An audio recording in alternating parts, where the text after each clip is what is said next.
Sports Talk Show. Your host is here for the show tonight to interview our special guest. Show highlight the Alford Sports Talk Show. The Alford Sports Talk Show. Football, basketball, baseball, hockey, soccer, boxing, tennis, golf, and racing. The Alford Sports Talk Show. The Alford Sports Talk Show. Tune in for all the news and scores, reporting on the games and so much more. The Alford Sports Talk Show. The Alford Sports Talk Show. The Alford Sports Talk Show. The Alford Sports Talk Show.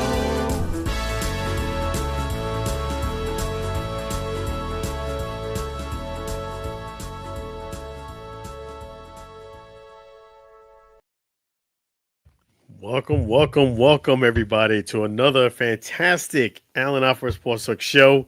It's Friday night. We're going to have a fantastic time. Thank you so much for joining us here on the Alford Sports Talk show. Lots to discuss, lot to unpack. Definitely, if you're first time joining us, you're in the right spot. And if you return, thank you for coming back again. Really appreciate you. It's going to be a wonderful night here on the Alford Sports Talk show. I'm Alan. And yes, a lot of things happen in the sports world. We're going to go over those. Let me start with the awards. Let me start with the Major League Baseball awards. And let's dive right in. One of the most closest MVP awards, and this is in American League. You know, pretty much in the National League, we pretty much knew that Shohei Ohtani was going to get that award again. But in the American League, wasn't so sure. You had two very good candidates. You had Aaron Judge, who has won an MVP before, for those who don't know, and you had Cal Raleigh, somebody that a lot of people may not have heard about prior to this year, but he is the catcher for the Seattle Mariners and had a fantastic season, particularly in the offensive category of home run. Now let me pull up his stats for you so you can see them, but let me just show you here his stats and, for 2025 stats. Okay. Let me show them to you guys so you can see for yourself, and you can let me know if you think it's correct or you think it's incorrect. All right. Let's see here. And these are right off of Google. So in 2025, Cal Raleigh had a 247 batting average, a .359 on base percentage, a 948 OPS and then, that was his on base plus slugging percentage, 948. Now, the interesting thing is he led the American League with 60 home runs and drove in 125 runs, ranking third. So definitely a solid season. But I think the thing that really, really hurt Cal Raleigh, let me go over that here. And this is going to be in this department right here. The batting average, 247. Anytime you're batting below 250 in the major leagues, you are considered, in most cases, that you're not doing so great at the plate as far as getting hits enough. Usually they say if you're 3 out of 10, you're in the Hall of Fame. Well, if you're 247 below 250, in most cases, that's going to be frowned upon in the major leagues. That's just how the nature of the beast is. So he didn't do too great in the batting average criteria, but he did do very good, definitely in the home run and on base percentage. So keep that in mind because we're going to be comparing that to Aaron Judge. And Aaron Judge, a lot of people felt Cal Raleigh should have gotten the MVP. So we're going to go ahead and pull up Aaron Judge's stats and compare them here now. In the 2025 season, Aaron Judge had a batting average 331, which also included him winning a Silver Slugger award, which is being recognized for having a high batting average. Okay, that's significant because definitely that's something you want to keep an eye out for. And definitely props to Kurt McRae from CTC ME Mortgage. Really appreciate that. And congratulations on your daughter. Definitely doing big things there. I saw that on signing day. So props to the McRae family. Really appreciate you joining us here on the Allen Alford Sports Talk Show. Thank you so much. So Aaron Judge had a batting average of 331, 114 RBIs, and 1,145 OPS. He led the majors with 53 home runs, 124 walks, and an 1145 OPS. I don't think that's right. The led the majors with 53. That was Cal Raleigh. His postseason included a 500 batting average, 13 hits, 1 home run, 7 RBIs, and 5 runs scored in 7 games. He did outstanding in the postseason, which is something that Aaron has struggled with. So it was nice for him to come around and do big things in the postseason. But having that aside, yeah, they got it right with Aaron Judge getting the award. I mean, a 331 batting average versus a 247 batting average is a huge difference in performance. Yes, Cal Raleigh had 60 home runs, 7 more than Aaron Judge, but Aaron Judge had beat him in the batting average criteria. You have 125 more ribbies. You have 11 more RBIs for Cal Raleigh, but again, that makes sense because he had 7 more home runs. And the on-base plus slugging average is a lot higher too, as well as the walks, 124 walks for Aaron Judge. And that does help you when it comes to your average. If you are getting intentionally walked or walked in general, pitched around, and because of that, you're getting on base, that overall helps you in the batting average criteria. Not to say that he would have batted 331. He wouldn't have batted 331 if he had all those walks, but that does help you in that criteria. So if somebody does pitch around you or intentionally walks you, the great thing is those at-bats are not factored in, and you have less at-bats per season, and that usually does tend to help you, especially, as the dog days of summer come along, that helps a batting average out. Plus, if you're being more selective at the plate, that also will help your batting average out. And obviously, you could tell by these numbers that Aaron Judge had been more selective at the plate. He was only behind by 7. So if I'm voting for Aaron Judge. I'm voting for Aaron Judge, and I'm doing that with confidence because at the end of the day, you got to look at it, who is the most valuable player, not the most valuable hitter. With the amount of walks, the OPS, the batting average, the home runs, to me, it's very clear that Aaron Judge should get the first overall vote if I'm voting for the MVP. No disrespect to Cal Raleigh. I think he definitely was the MVP for the Mariners. I definitely do think if he had a vote for the team, he gets my vote. But I could not vote Cal Raleigh over Aaron Judge based on the contribution of each man. And again, you can't go by 7 more home runs with 50.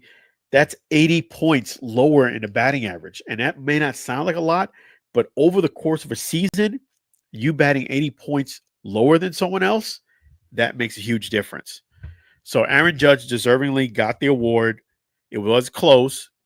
They did have some people who did disagree with me on that, but it wasn't enough to give it to Cal Raleigh. And that's who I would have voted for. And Aaron Judge is who I would have voted for as well, having a vote on that. And National League was pretty much a given. There was nobody really close, in my opinion, to Shohei Ohtani getting it in the National League. But yes, the voters got it right. Aaron Judge is more deserving of the award. That's just, it was a closer contest than we normally see with Aaron. But looking at these stats, to me, it's very clear who deserved to get the award. And the right man got it. They got it right. And if I disagreed, I would tell you. And so should Aaron Judge have taken home the American League MVP? Yes, he should have. Should Cal Raleigh have taken home this prestigious award?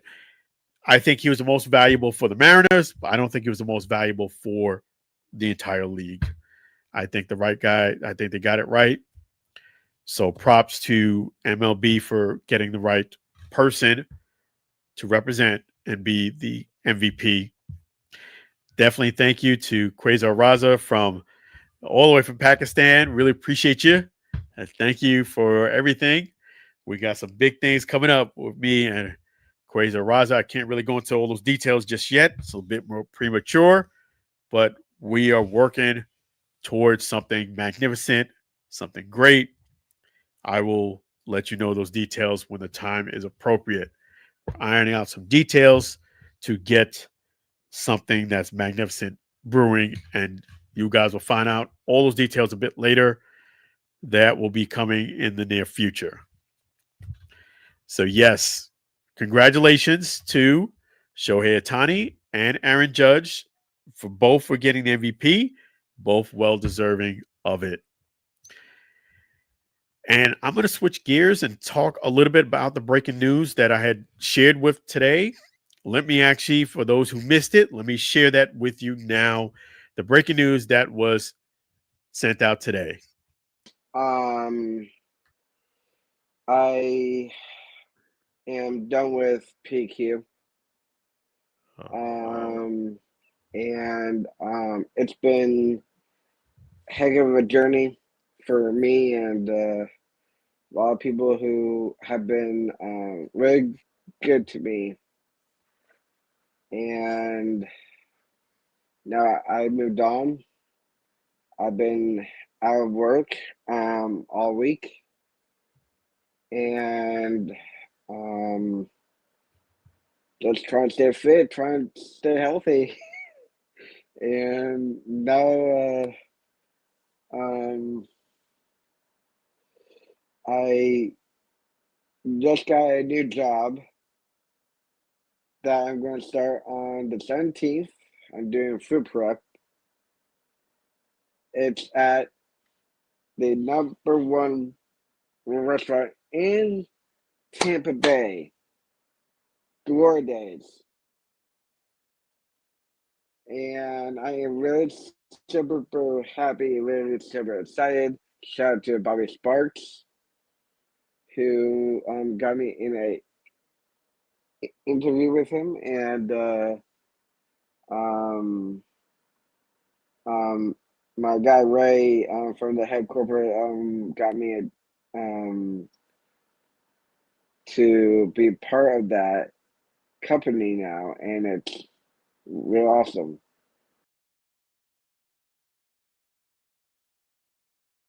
Yes. So that's awesome. That's the breaking news that I did share earlier today. And that is former guest Sam Piazza. Because of Sam, the documentary, that's the star. This made his cameo appearance. This is the second time Sam has came on the Allen Alford Sports Talk show. And what was significant about this breaking news is that it was completely unexpected. Sam was blowing up my phone saying that, hey, I want to come into your show right this moment. I have some breaking news. I really have something I want to discuss. Get it out there. I wasn't even at home at the moment. I was out and about. I had to rush on home to go ahead and get in the studio so I can go ahead and do the interview and have it ready, presented. But yes, Sam Piazza, for those who don't know, he is a big Gigi's Playhouse, Tampa, Florida supporter. He does have Down syndrome, but PDQ, him living PDQ, was monumental because he was there for 13 years, holding down a job with Down syndrome for that length of time. I had no idea. That was the first time I knew what he was. I knew he had something on his chest and on his heart to talk about. He did not give me any details prior to we doing this impromptu show. I wasn't even I wasn't ready. Like as far as breaking news, I will make sure I'm more prepared next time when that does happen. But yes, I appreciate Sam Piazza sharing the breaking news and making sure that here at the Allen Alford Sports Talk Show, we broke the news that he is leaving PDQ after 13 years to join Glory Days Grill. Glory Days Sports Grill, if those who are familiar, I have eaten there. There's one in Lakeland. There's one here in Brandon. But the one he's going to be at is on Northdale Mabry in Tampa. Northdale Mabry in Tampa. If you type in Glory Days in Facebook, Glory Days Sports Grill, you will see the Tampa Northdale Mabry location. Like that page, and that's the location he's going to start working at as food prep. You know something important because I'm actually supposed to see Sam tomorrow. I'm supposed to see him tomorrow because I am speaking to Gigi's Playhouse Tampa for the 4th year in a row. I am going to be the EMC of the Bowling for Turkeys event right there at Pin Chasers in Midtown Tampa. So if you can support, please come on through, purchase your ticket at the door, or go to Gigi's Playhouse Tampa. You just type in Gigi's Playhouse Tampa. You go to their website, you'll be able to go ahead and buy your ticket right there online as well. And come on down and bowl. It'll be great time. It's going to be the 4th year in a year doing it. But I was supposed to see him tomorrow. And so the news he had to share with me, couldn't wait till tomorrow.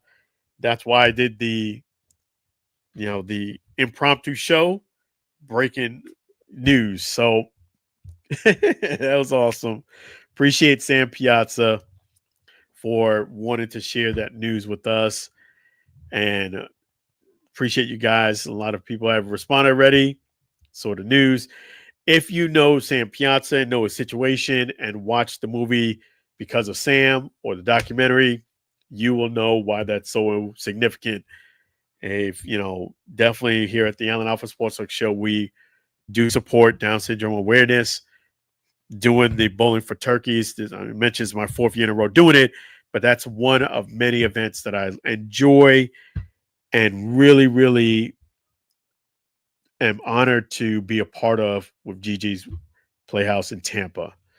So definitely props to Gigi's Playhouse Tampa, props to Pin Chasers, definitely props to Sam Piazza. But yes, that is monumental. The last time I did the interview with Sam Piazza, just give you an idea, PDQ had chimed in and they even said something. They didn't say anything in response to this video as of yet, but I'm pretty sure, I bet the last dollar they have already seen it and they already know what's up. But yeah, it's an end of an era. Sam is moving on. He's no longer going to be at PDQ. He's going to be at Glory Days in Tampa, Northdale Mary Highway. So yes, definitely wanted to make sure if you did miss a breaking news, you got it now. So yes, a lot more to discuss. Let's go ahead and shift gears and talk some NFL football, NFL news. So,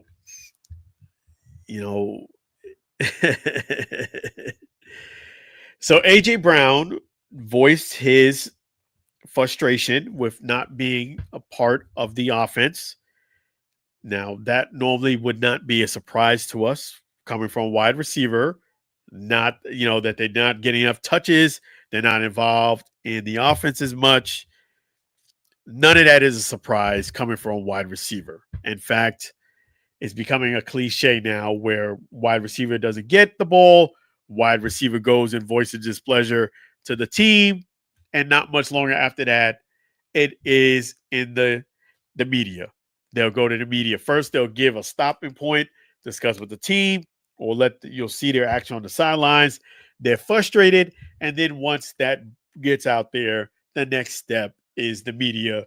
They'll involve the media and let the media know they are displeased with the amount of touches they're getting and targets and or touches. Okay, so we've seen this before. Now, the interesting thing about this scenario is the team is winning games in spite of not passing the ball as much as A.J. Brown would like, and including him as much as he would like as well in the offense. The last game was really a defensive game, you would say. It really was a run-type game from both sides. It really wasn't a lot of passing, and definitely they didn't target A.J. Brown much in the game. This was the game against the Packers, but they ended up winning the game anyway. So, that's what ended up happening. And props to Linda Hurtado. Thank you for joining in. That's awesome. That's always a surprise. Yes. So definitely, if you guys haven't done so already, make sure you go ahead and follow Linda Hurtado from Fox 13 News. She's outstanding.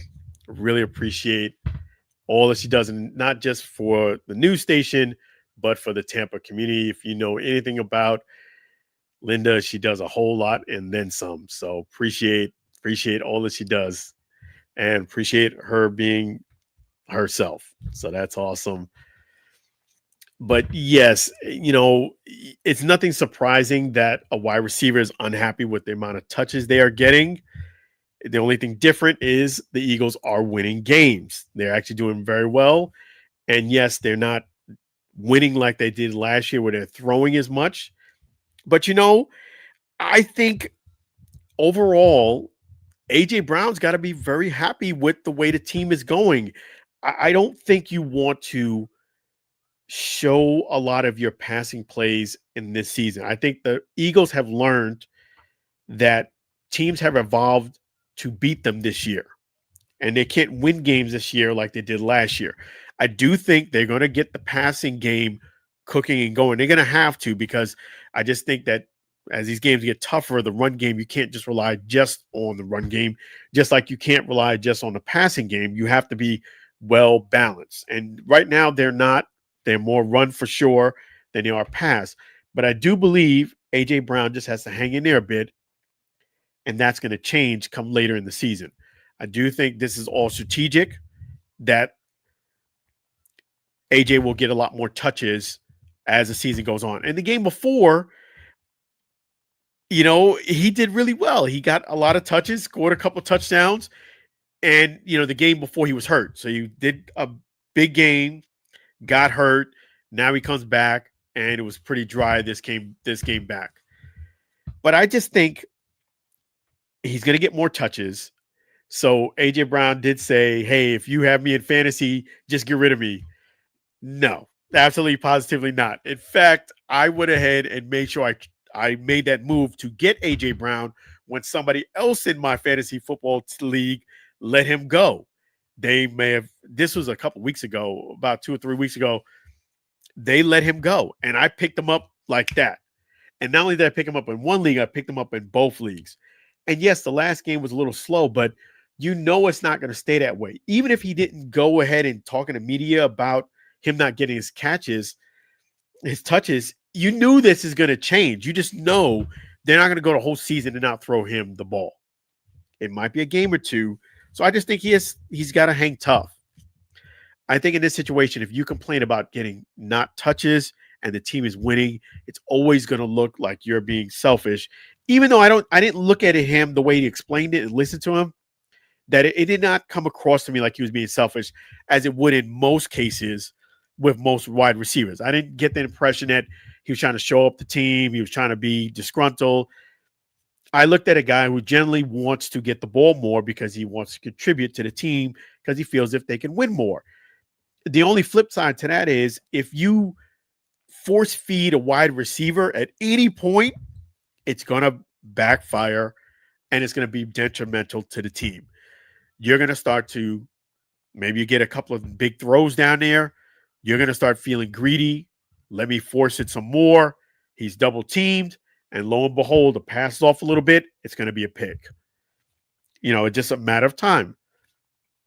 So I think A.J. Brown, I don't slam him for, wanting more targets, but I definitely do think he needs to keep some of that in-house because at the end of the day, it comes across as selfish. No matter how much you try to change it up, it comes across as selfish, especially if your team is winning, which they are. The Eagles are winning. They're doing really well this year. I think they only have 2 losses. They're winning games. It's not flashy, but they are winning, and I do think the passing game is going to change. And let me just check here a couple of things here that there was a couple of questions that came up here. Should fantasy owners do as AJ stated, get rid of him? Absolutely, positively not. I would not do that. I would not get rid of. I know he's saying to get rid of him, but that's just talking out of frustration. He probably feels that way today. But I'm telling you, even with him not going to the media, he's going to get more targets and catches.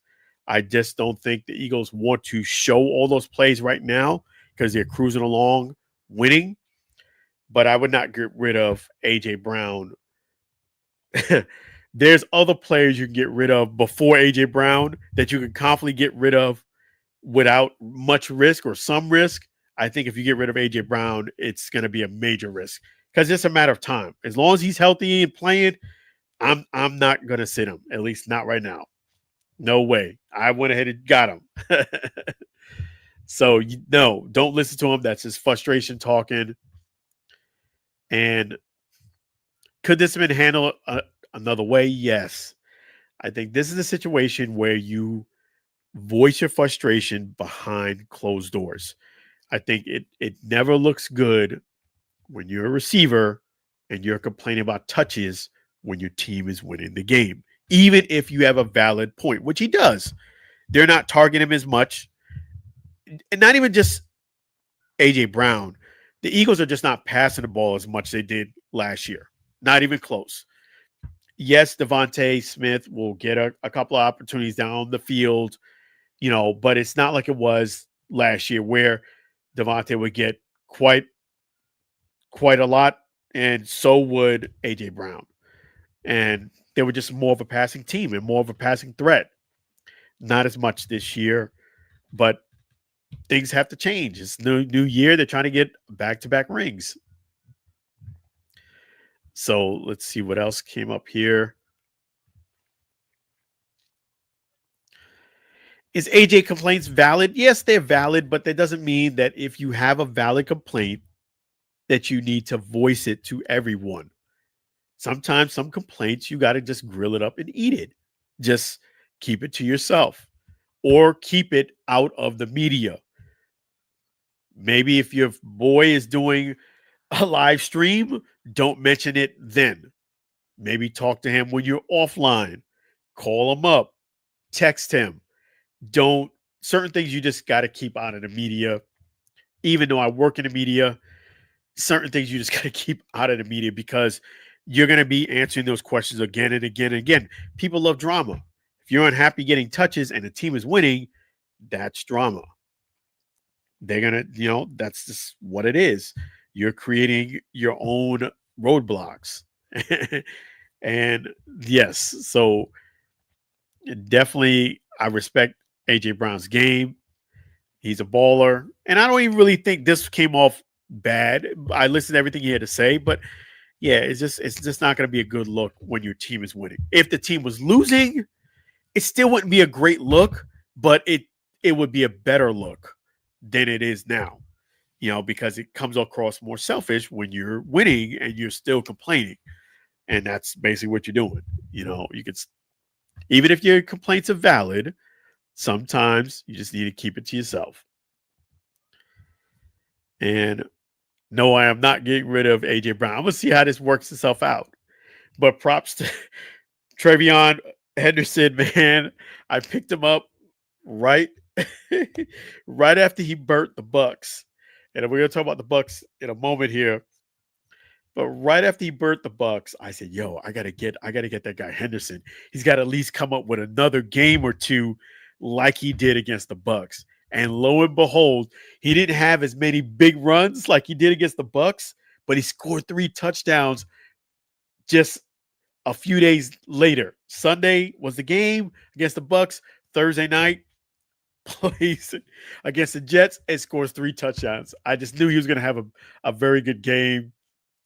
And it started off great for the Jets, but 3 touchdowns later, they ended up losing the game that beat the Jets.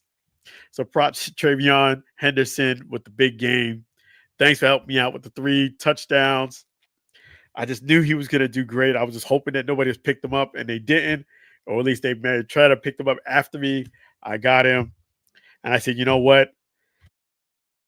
I'm going to go ahead and start him because I know he's on borrowed time. Stevenson, who's going to be coming back in a couple of weeks, is on the clock, and I know he's going to try to get back as soon as possible, seeing how Travion is playing. And I said, I got to start him now. I can't wait until next week. I got to put him in the lineup right now. And man, I'm so glad I did because he balled out. So props, major props. And are the Bucs the real deal, or did the Patriots expose the weaknesses? You know, to me, they didn't expose anything because I knew the Bucs, as great as their record is, I knew. Let me just pull this up for you. Okay. Yes, let me just see something.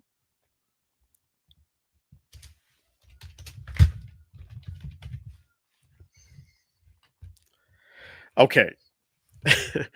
I knew that the Bucs were going to struggle against the Patriots. I knew it. And I was not surprised that they lost. The only thing that surprised me was really the 2 big runs by Travion because of the fact that the Bucs usually have a very good run defense.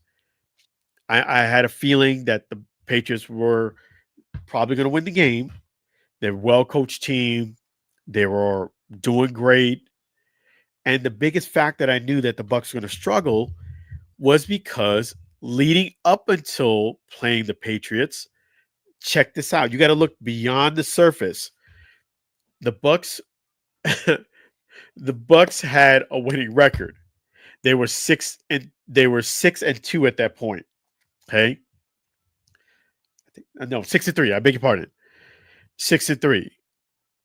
Wait. I'm sorry. I'm getting confused. I'm sorry. They were 6-2 leading up until they were 5-2 leading up until playing the Patriots. And then what ended up happening was this. No, 6-2. I did it right the first time. Okay. The thing about it was they were 4-0 against teams with losing records. Perfect. 4-0. They won all of the close games and the teams that they played that did not have a winning record. But the telltale sign of that was they were 2-2, 2 wins, 2 losses, 500, win 1, lose 1 with teams with a winning record. And that right there shows you that teams that are subpar or average or below average, they have been pulling out last minute wins. But teams that have a winning record, they were 2-2. That stat of 2-2 showed to me that against teams with winning records, not so fast. So I knew the Patriots coming in with a very good record, winning record, and the team playing high the way that they've been doing, the Bucs were going to have a bit of a struggle. And not only that, the Bucs during the bye week, a lot of people like, what were you guys doing? Well, they were relaxing. The coach said because they were doing great, he was going to give them the week off because they won that last game before the bye. Well, they had a little bit too much rest and too much relaxation. they came in flat. They came in flat. The Patriots came in all business, and they took care of business. And those two big runs by Travion was just unbelievable. You usually don't see those type of runs against the Bucs, but they did their thing, and I wasn't surprised that the Bucs lost the game. In fact, I was supposed to be calling the game, but make a long story short, I got held over in church. By the time I got there, it was already good part into the first quarter. There was already scores on both sides. And I said, you know what? That's a sign. Maybe I shouldn't call the game. And I'm glad I didn't call the game for this reason. That game was very frustrating to watch. I might have said something I ended up regretting about the Bucs.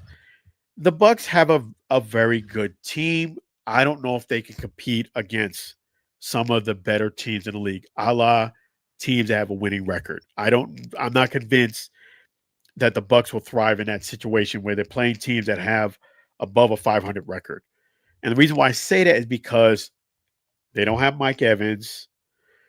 Their pass defense has been abysmal. It almost seemed like yes, they'll make a great play back there, Jamel Dean, from time to time, but I just think overall totality, they're letting too many passes go uncontested. Yes, my man Jamel Dean will get his interception. He'll get a pass breaker from here and there. But Antoine Winfield will come out of nowhere and make a great play. But I just think if you look at the overall totality of the pass defense, it's been letting up way too much yards. Another thing that's been hurting the Bucs is they're really not getting as much as far as, when they called the blitz, they've been very successful this year because I think they've toned that down.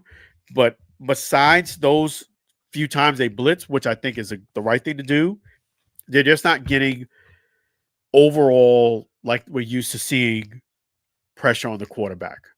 And since you're not getting as much pressure on the quarterback like you used to, your pass defense is not doing great on an overall status. The Bucs have been really not been all there defensively. Offensively, they don't have Bucky Irvin. They don't have Mike Evans. Rashad White has been doing great back there, but he's not Bucky Irvin where he can break a 30-yard, 40-yard run. That's where Bucky Irvin is elusive, and he can do that. So, it's been a situation where, the Bucs are very good against teams that don't have a winning record, but against teams with winning record, yeah, they have shown that they are very vulnerable in that. So the Bucs need to kind of get things together on that. What caused their performance we saw in the one? I think just too much rest, relaxation. That bye week where they didn't practice, they was chilling too much. When you just chill a little bit and you let rest and relaxation set in too much, these things happen. And what steps can they take moving forward? Well, I hope that they looked at this game against the Patriots where they should have been at least highly competitive in. To me, they got beat pretty soundly against the Patriots.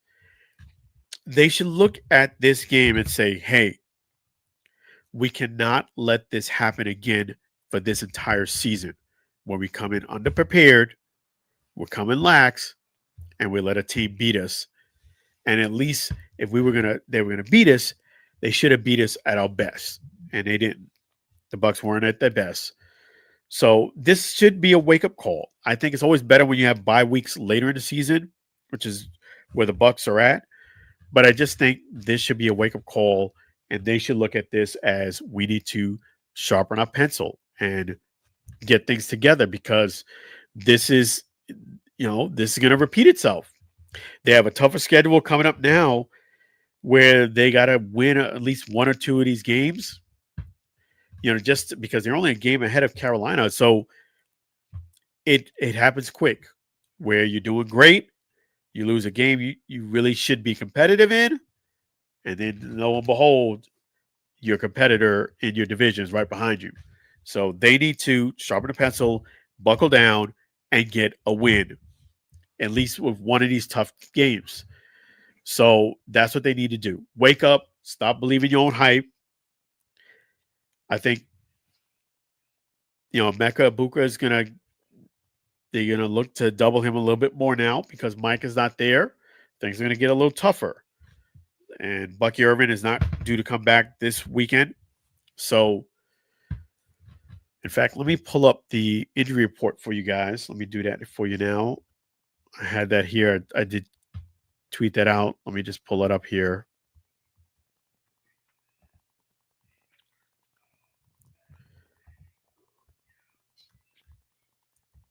All right.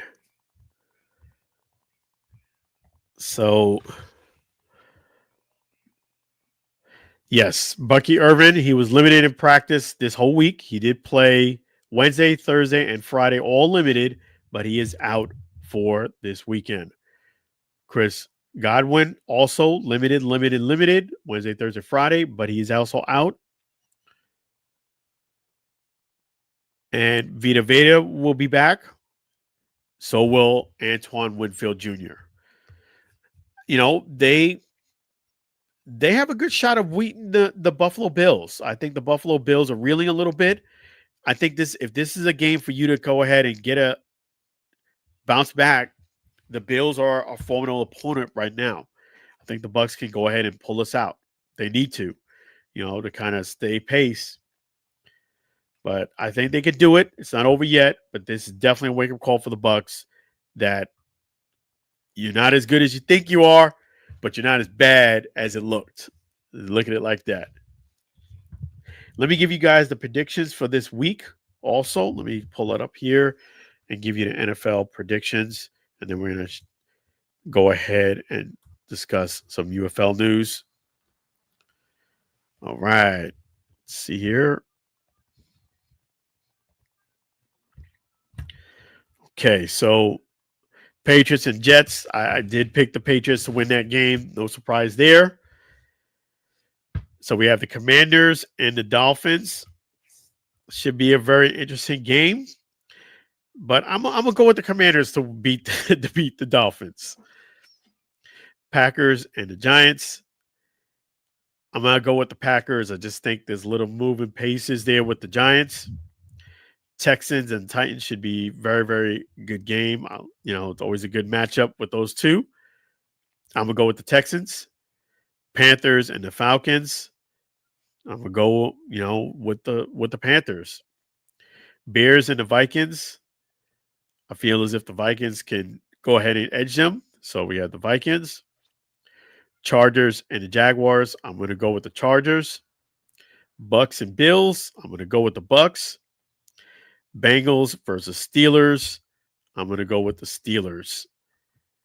We have the Cardinals and the 49ers. I'm going to go with the 49ers. Seahawks and Rams. Going with the Rams. Chiefs and Broncos. Should be a very, very good game. Definitely I like this because you got a great defense against Mahomes. But I do think the Chiefs are going to pull this one out and beat the Broncos. Ravens and the Browns should be a very competitive game. I think the Ravens are starting to get things in motion. I'm going to go with the Ravens. Lions and Eagles, another very good game. So a lot of good games this weekend. Should be interesting to see. Ooh, that one's a tough one. I'm going to go with the Lions, edging out the Eagles. But it's going to be a very, very good offensive game. And then we have the Cowboys against the Raiders. I guess I'm going to go with the Cowboys on that one. So there you go. And let me go ahead and switch gears. And we're going to talk about some UFL news. Let me just pull this up here.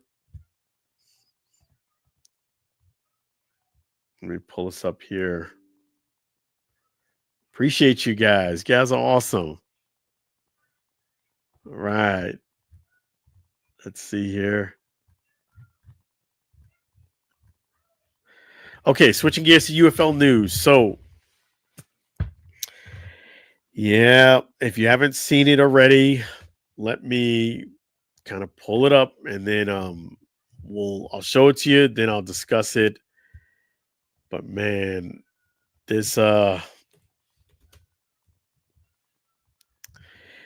was a bit of a shocker, and I'm gonna break this down for you here.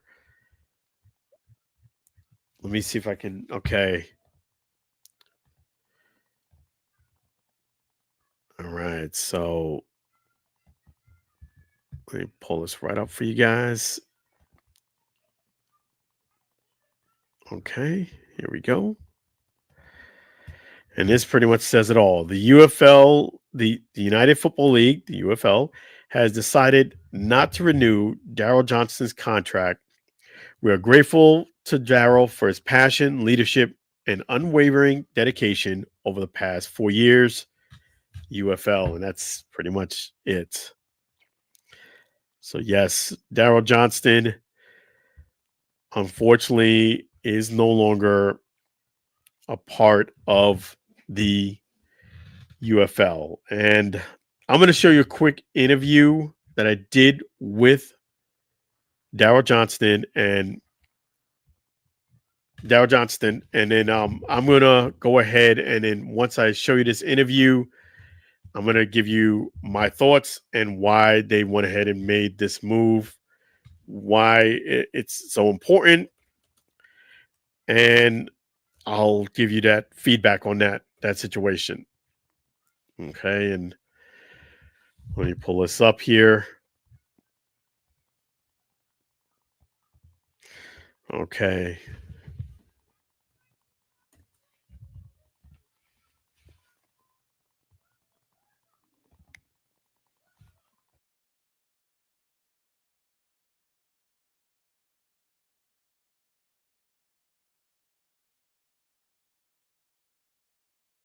So we got the big game tomorrow. First of all, how excited are you about the big game? Very excited, very excited.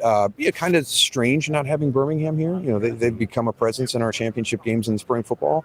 But a credit to Michigan for what they did. I mean, tremendous resiliency by Mike Nolan and his team and his staff. After being 0-6 against them and 0-7 overall, I mean, Michigan has never beaten Birmingham until last week. So, to get a new face into the playoffs, to have DC back, I think they were the big unknown from 23 to 24.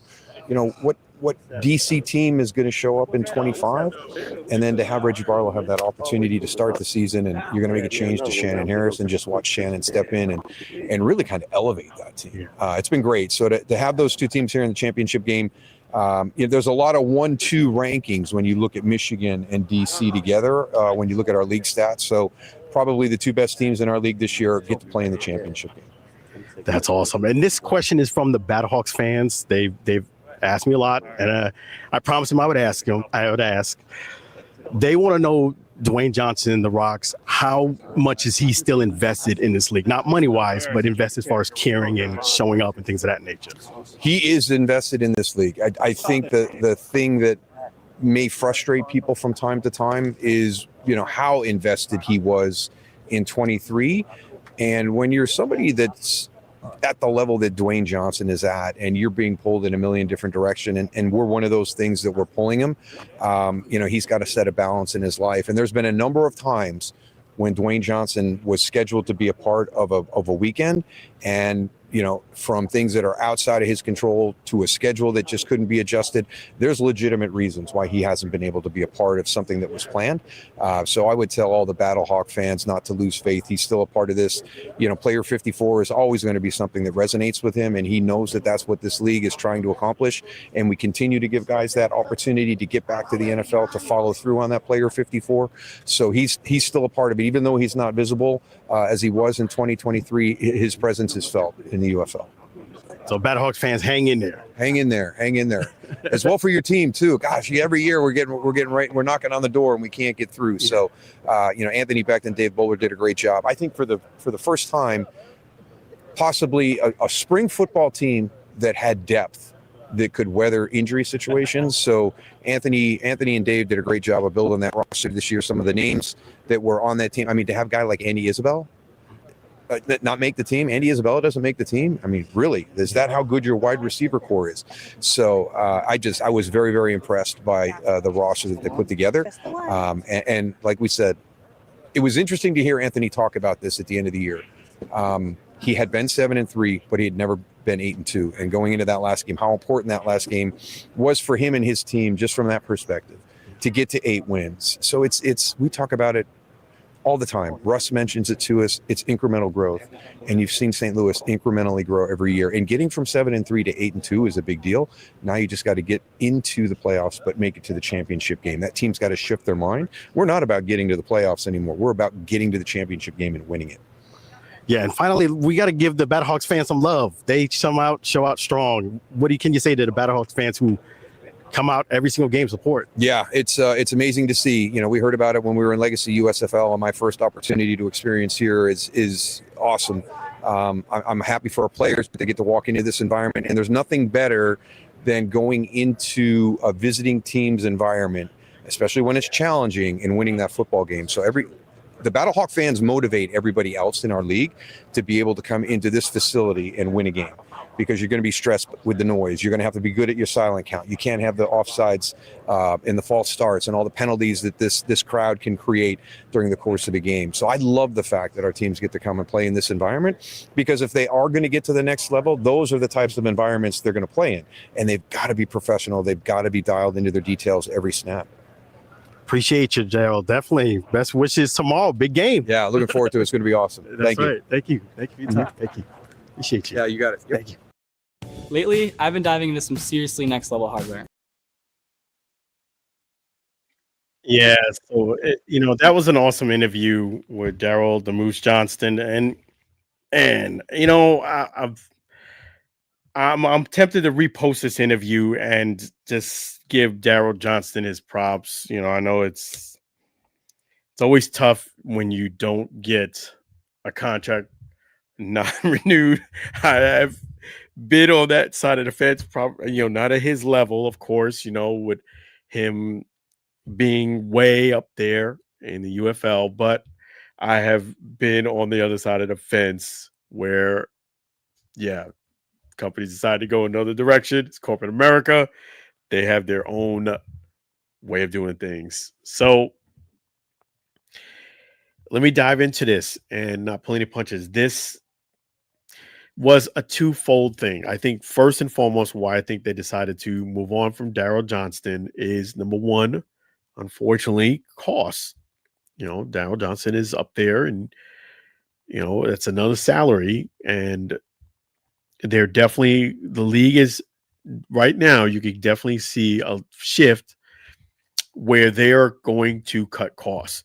I wouldn't say cut costs on everything where it's nickel and dime. I wouldn't go that far, but yeah, they're gonna cut some salaries. Excuse me, they're gonna cut some salaries, and they did say they're gonna have the coaches be full time. So a lot of times when you make some additions in corporate America, you also make some subtractions. I think first and foremost, this move had to do a lot with costs. That's what it is. Daryl Johnston, his salary, costs, travel expenses, and all of that. It's costs. I think a big bulk of that reason for him moving on from him is costs. I definitely think he was great with the media. He was great with answering questions and being a great light for the UFL. Plus, he was a person who had a big voice from the NFL as well. So his voice was very credible as well. Extremely credible. I think this had number one to do with costs, but I also think it's twofold. And, it's also about, when you have new ownership come in, new management, nothing usually stays the same, and they usually change things up.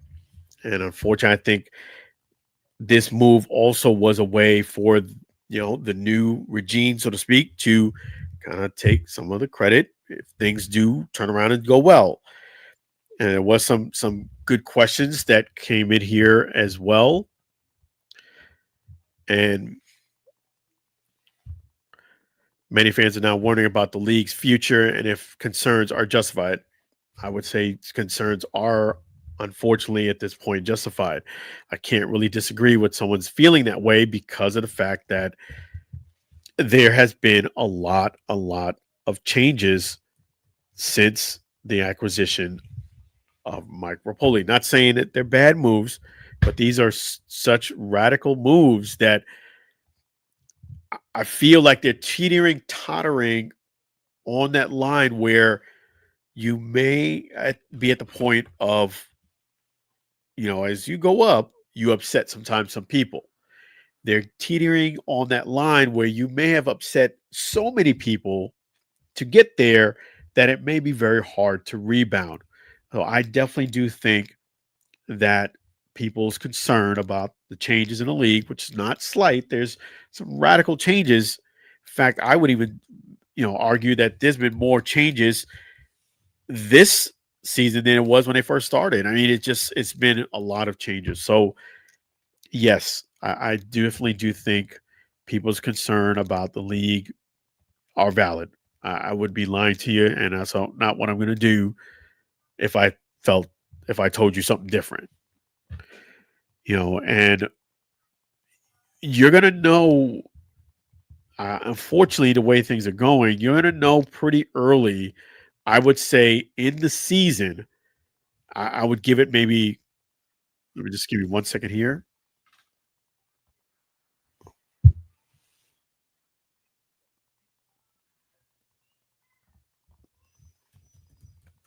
Okay. Oh, we lost connection. Give me 1 second. Let me just hold that thought. Sorry about this, guys. Okay.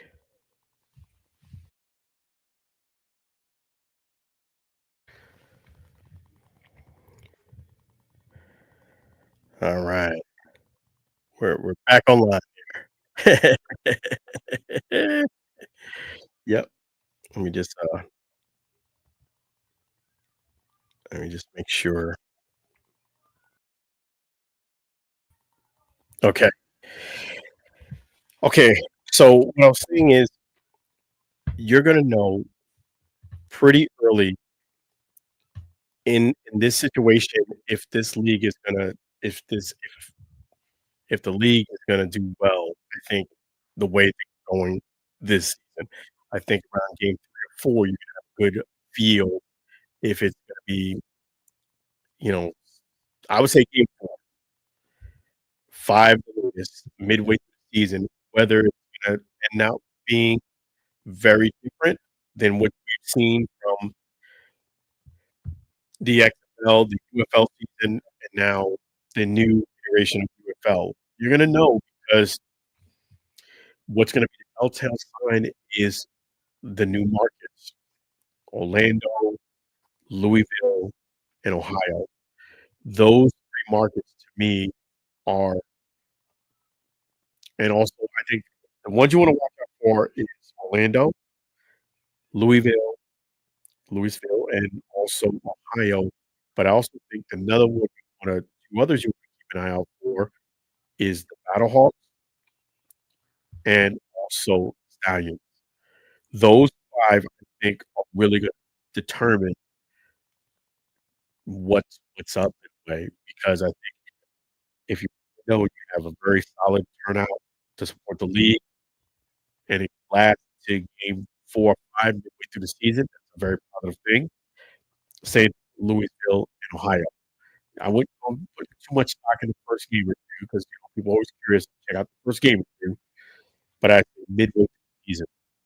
And the reason why I say the Battlehawks, I'm curious to see if they're still engaged in this league and their attendance. They still will support and grind through it because it's not for certain, even though you've been doing this while you're a St. Louis Battlehawks fan, that if your motive is getting an NFL team, I'm not so sure at this point that's really something that's on the table. Maybe, but it's to be determined.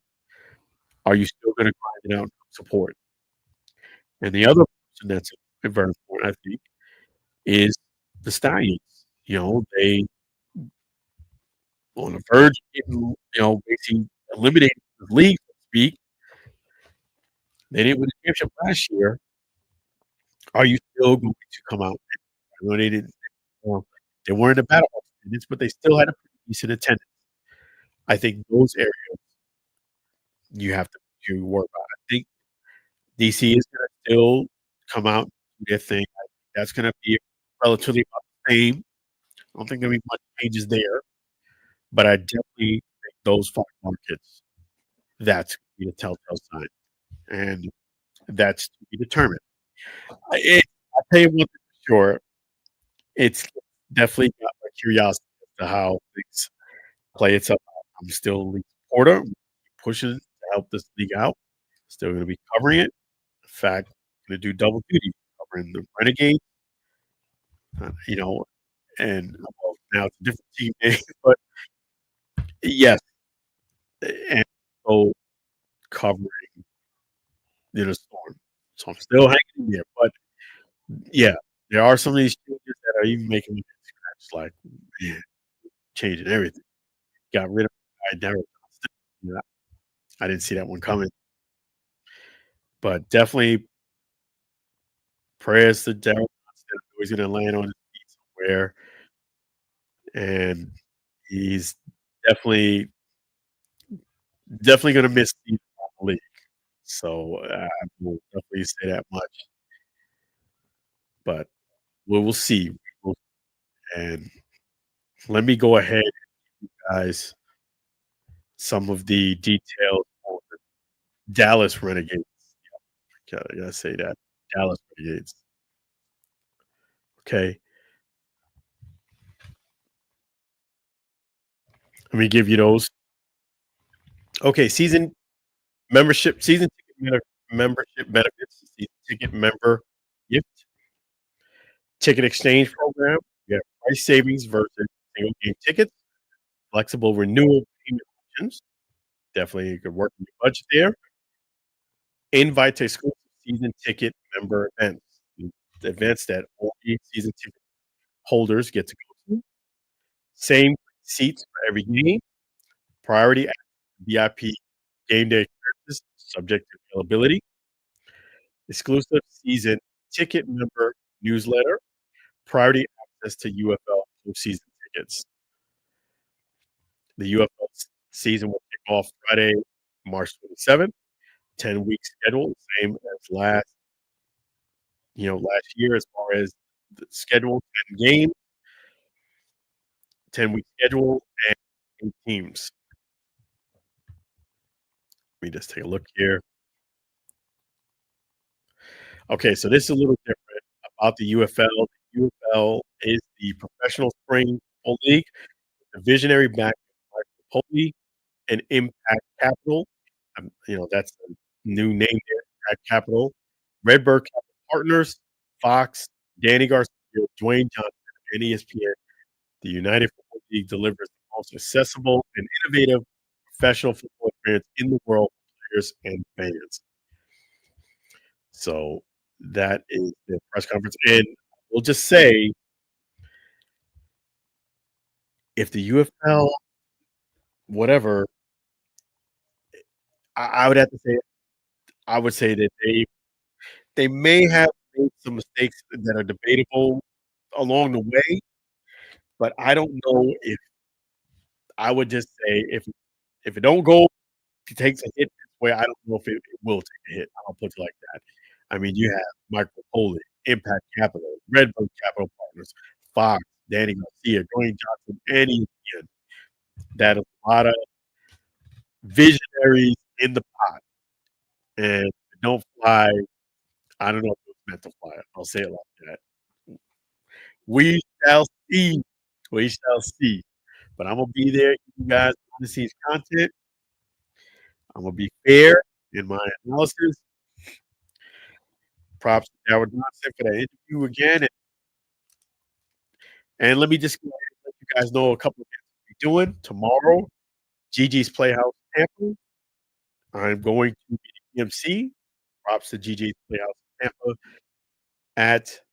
You're gonna be able to catch me near Pin Chasers, Midtown Tampa.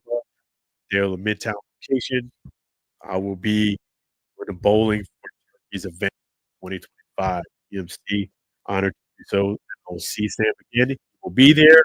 We discussed that in the interview. Looking forward to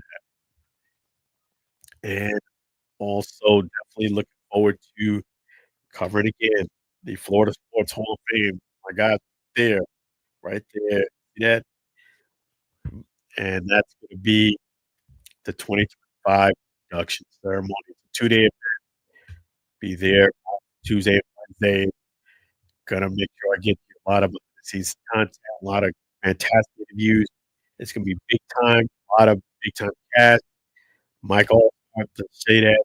Jim Leland, you're gonna see Pam Oliver being EMC again, and you never know who's gonna show up because there might be some past attendees who've gotten inducted already, and a lot more.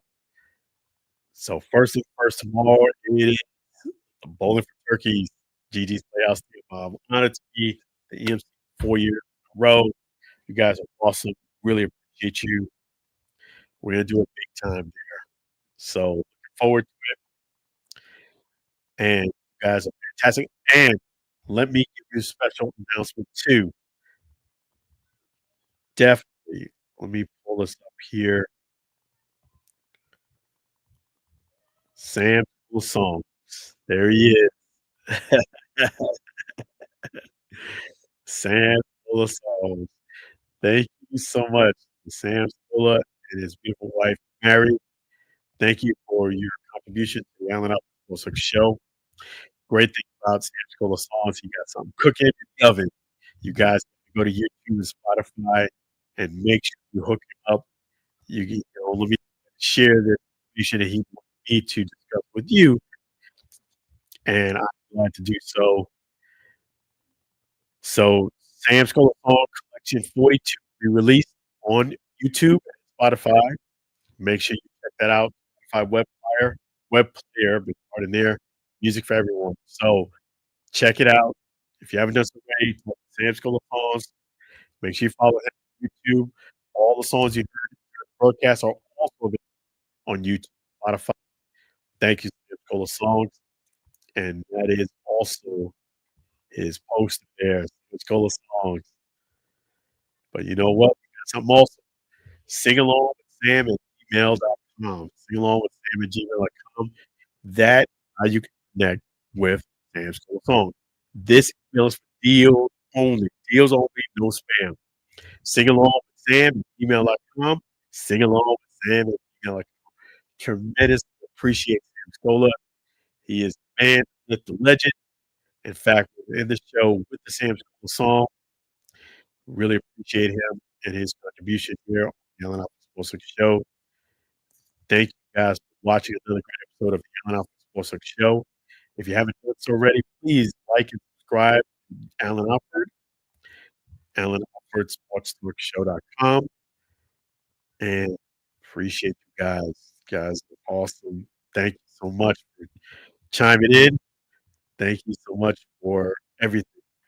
And let me just make sure that I have this here. Yes, props to everyone for chiming in. Really appreciate this. Yes. And so we're going to end with the Sam Schola song.